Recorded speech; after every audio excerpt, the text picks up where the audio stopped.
ఇప్పుడు ఒక చిన్న ఉదాహరణ చూడండి. A small example. ఇప్పుడు ఒక బాయ్ ఉంటున్నాడు. Here is a boy. ఆ బాయ్ బుష్ కోట్ వేసుకున్నాడు. Now he has put on bush coat. లేక ప్యాంట్ వేసుకున్నాడు. And put on pant. కాబట్టి వాని ఆకారం మాత్రం క్రాప్ తీసుకున్నాడు. He has got a good crop. ఈ ఆకారం మాత్రం గుర్తులు చెప్పినంత మాత్రం నీవు ఇంతమందిలో ఎవరిని నీవు పట్టగలవు? If we just show the identification marks, how do you recognize him? ఎంతమందికో క్రాప్ వేసుకున్నారు, The many people- ఎంతమందో బుష్ కోట్ వేసుకున్నారు, Many have ఎంతమందో put on ప్యాంట్ dress. వేసుకున్నారు, Many have ఎవరని pants. నీవు వారిని పట్టగలవు? How can you recognize, identify him? కానీ But ఒక్క నామము, one name.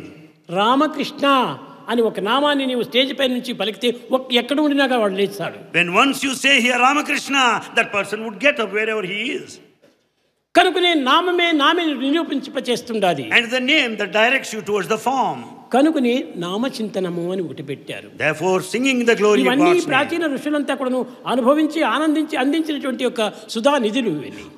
That is all the wealth of knowledge, wealth of spirituality experienced by the ancients. ఇవన్నీ ఏం వారు పిచ్చి బట్టి అందించలేదు, They are not madcaps. లేక మూర్ఖంగా ప్రవర్తించలేదు, They are not fools. అజ్ఞానంగా వాళ్ళు ఆచరించలేదు. They were not ignorant. అన్ని పరిపూర్ణమైనటువంటి యొక్క పరిపూర్ణ భక్తితో శ్రద్ధతో ఆచరిస్తూ వచ్చారు. With the total sincerity and love, మొన్న they adopted. చెప్పారు